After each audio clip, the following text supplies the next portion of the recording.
more and more these thematic routes.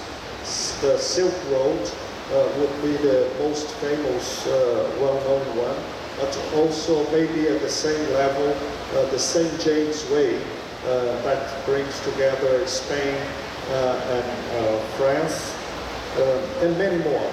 In South America, the Inca Trail, in Central America, the Mayan route.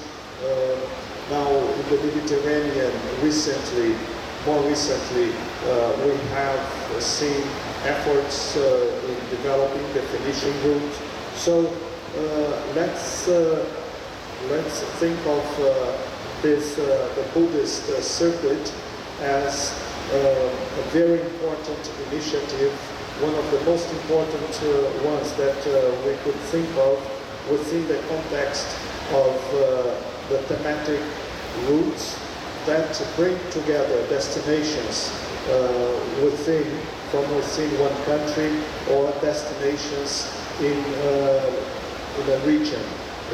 Different countries working together in order to develop a tourism product, to develop a thematic route, which also becomes a multi-destination product, a tourism product that brings together different destinations. Now, so this is clearly convergence of interest, thematic route brings together affinities and common interests. Now, they also, having this common cultural background, they also help to develop, to structure tourism product. And that is the point here that I would like to address or to stress. Now, in order to have sustained a strong tourism product, we need to have the public sector and the private sector working together. And we see that very clearly here, not only on the stage, but also in the audience. We have the public sector, we have government at different levels, the national government, the state government, local government, working closely together with the private sector, the tour operators, the travel agents, the hotel associations, the transport, the airlines. So they must work together in order to develop a tourism product. Now, the tour operators, the travel agents, they have to participate in the development, in the design, of that tourism product, because they have the sensibility of the market. They know what and how can be best presented to the market. Now, to develop such a tourism product, a thematic route, we need then a policy framework. In this case of the Buddhist circuit, a policy framework at the international level. And here there is clearly a great opportunity to foster international cooperation. And from the perspective of UNWTO, we see that India, in that regard, has a great contribution to give.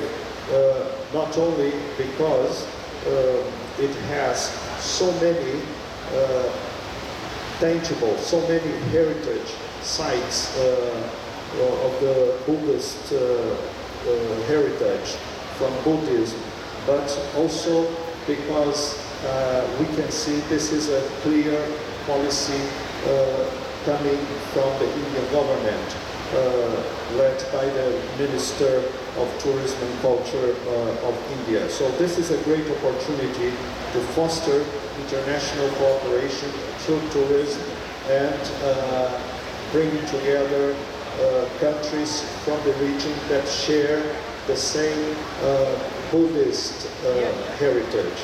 And this is something that tourism, serves as an instrument very, very frequently. It's an instrument for integration. Now, we also need a policy framework at the national level in the different countries, but here in India, and we are talking about India as a Buddhist destination, clear policy at the national level. And we see that coming, we see that being implemented from the words of the minister himself, but also from the words from His Excellency, the Secretary of the Minister of Tourism, and other participants. Now, as part of the national policy framework, it's very important to have a clear governance setup, a governance framework that would help to design, but also implement that policy. And for that, again, as part of the governance setup, it's important to have the public sector in different levels, but also the private sector and other organizations, other stakeholders participating in order to advise the ministry and to conduct the best possible policy. Now, this policy framework should address many different issues, but I would like to point out just 5 or 6 of them as a priority that could be looked at. One, not in order of priority, one more important than the other, but this group of items as very important items. One is the connectivity and accessibility issue. And we've seen this as an important issue also from the presentation of the Secretary of State of Uttar Pradesh. So connectivity, not only air connectivity, but surface connectivity, bringing together different countries or source markets, but also on the ground, bringing together the different Buddhist sites. And so accessibility, connectivity is key. Accessibility also thought as the possibility of having people with difficulties, with physical deficiencies or difficulties in walking, in traveling, facilitating their access to the sites. The second point that is very important is infrastructure investment.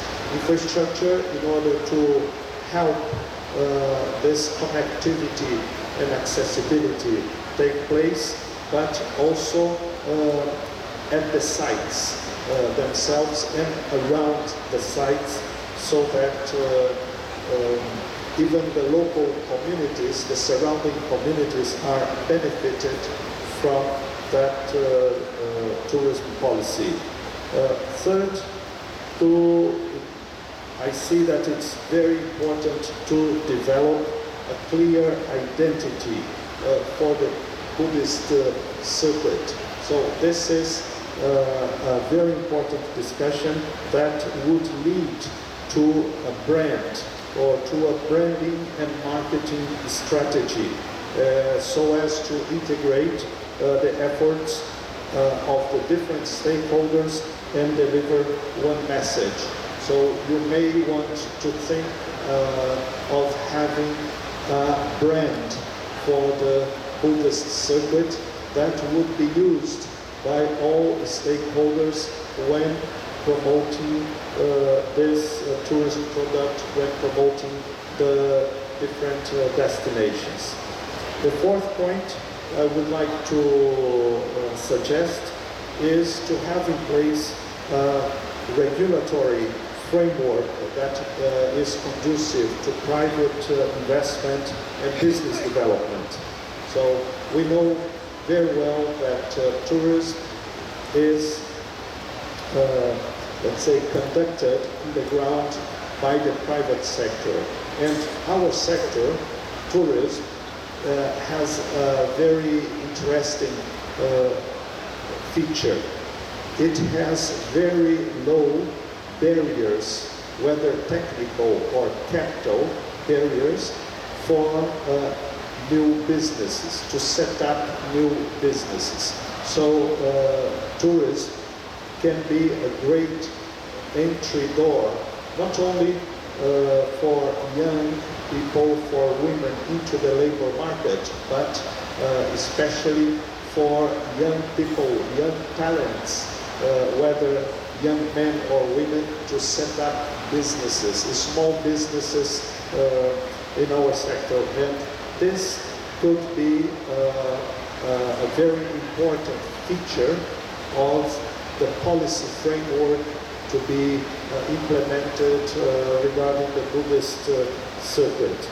We need to develop tourism-related services so as to support the presence of the tourists that will come, the pilgrims that will visit the heritage sites, the Buddhist sites along the circuit. The fifth point is to provide training, capacity building training for the people, to the people that will work along the circuit in the different businesses, in the different tourism-related services. The sixth point I would like to mention, as we are talking about a circuit that has an international dimension, is the travel facilitation aspects. And I would like to commend India for taking very bold and efficient steps lately in order to develop its visa policy with electronic visa, with visa upon arrival.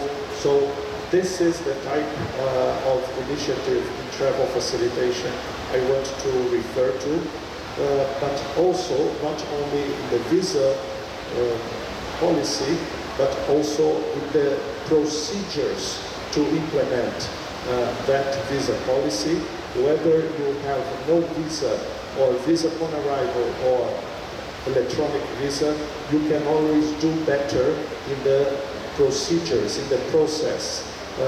When people apply for the visas or when people arrive at the airports. So the travel facilitation is a very important aspect of the process in the policy framework, while maintaining safety and security. So this is a very key issue, and experience shows that you can do better, much better, with your visa policy, and at the same time you will strengthen safety and security aspects of your policy. And to summarize, all in all these policies, they must benefit the local communities, the local dwellers, the people who live in the surroundings along the Buddhist circuit, the different sites. They must be part of the process, and they must benefit from that. It's not possible and it's not sustainable that they only see tourists, whether nationals or international tourists, to come and go, and they are not beneficiary of that process. With those words, I would like to end my intervention at this point, and again commend the government of India and the other countries of the region that are engaging in the development of the Buddhist circuit. And thank you again for the warm hospitality and for inviting UNWTO to participate. Thank you very much.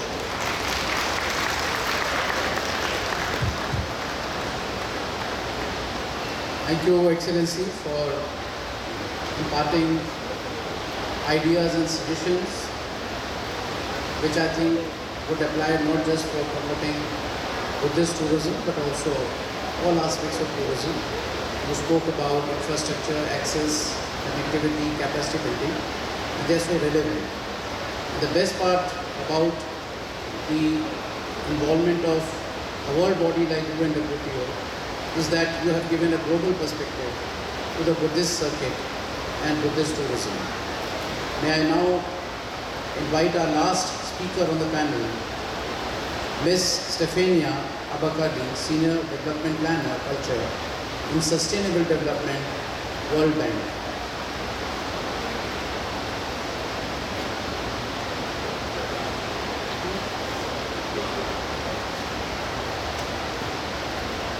Namaskar, a very warm good morning to all of you. Thank you, Mr. Secretary, honorable guests. I will be very brief. I'm the last one. I think most of the things have been said. I want just to highlight a few points. The first one is that the development of the Buddhist circuit is not new. There have been at least 20 years of efforts, of investments in the development of the Buddhist circuit.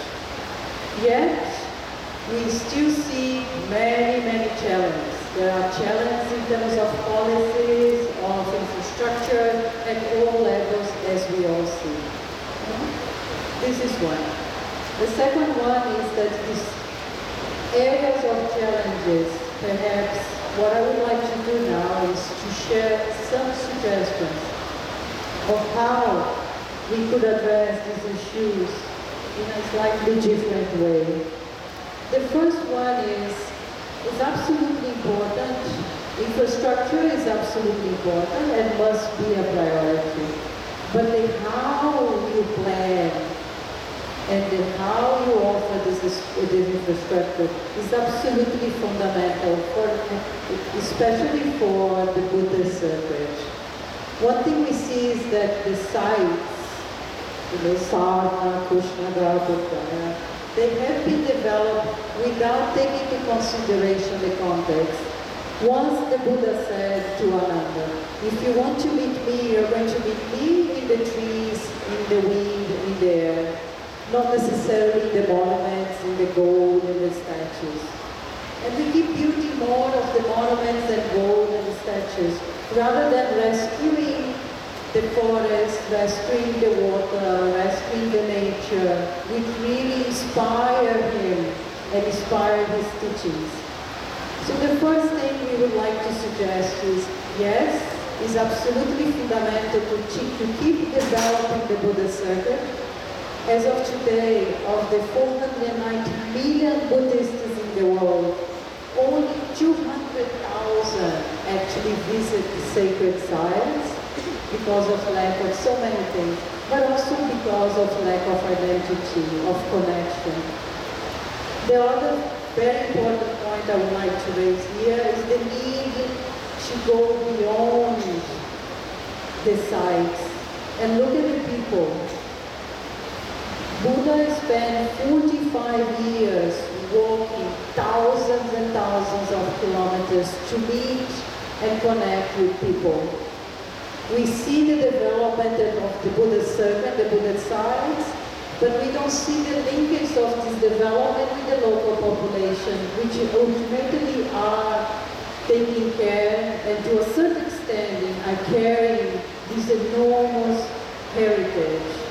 And that's another point we would like to highlight and stress the importance of using the development of the Buddhist circuit to spread the benefits for the local population, use this infrastructure, use this service, also to help to uplift all these very poor communities living around these very sacred sites. These are the two messages. There is a final one, which is focus on the Buddhist circuits in its meaning of connecting people to people. It's more than an economic gain, it goes beyond an economic gain. In the world we live today, is so important. The message of peace, the message of empathy, of care for the others. So use the opportunity of My three messages from the Buddhist perspective is use the Buddhist circuit as an opportunity to bring benefits to the local communities, to reconnect the teachings to the reality and bring some peace to the world, spread the word and connect people to people within South Asia, between India and its neighbors, between India and the world. Thank you. Thank you very much, Stefania, for doing such a hard work to work on the Buddhist circuit. We are extremely thankful to the World Bank.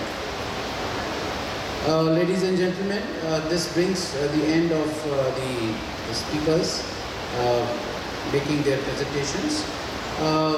Before I close and thank the panelists for their excellent suggestions, I would just sum up by saying that today the subject of today's panel discussion, this one, did focus on India being the land of Buddha and has been focused very well, I must say, with the presentations of both the Central Government of India, Additional Director General, and by the Secretary Tourism. But it also has the objective, the very fact that we have such a large representation from 38 countries, which includes almost all the ASEAN countries, almost all the SAARC countries, is that we are looking for going beyond India, which is the land of Buddha, to a regional hub for Buddhist circuit. And this is what Mr. Marcio spoke, and this is what Stefania also spoke. And we are very eager.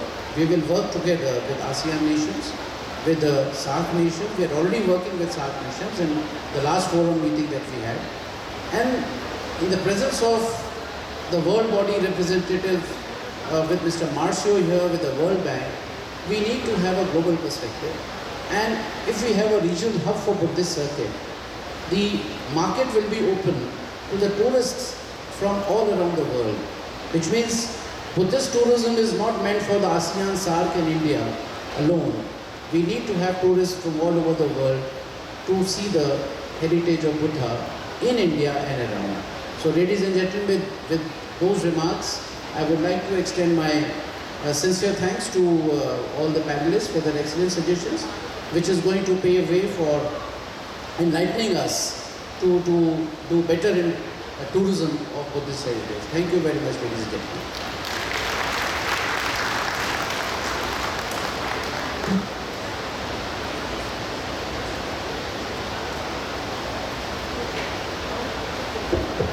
Ladies and gentlemen, kindly remain in your seats. We have a few tokens of appreciation that the government of Uttar Pradesh would like to present to some of the guests who did not get those little tokens. So we'd like to present one to Stefania. This is on behalf of Mr. Sehgal, who has rushed out to meet the press, to Mrs. Meenakshi Sharma, to Mr. Samandela, and one to Mr. Amaresh Tigari from IATO.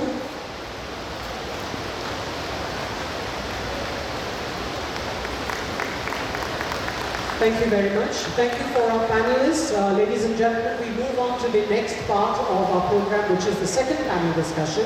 And I will just introduce those members up on stage. If I could request all of you to please take your seats in the audience below.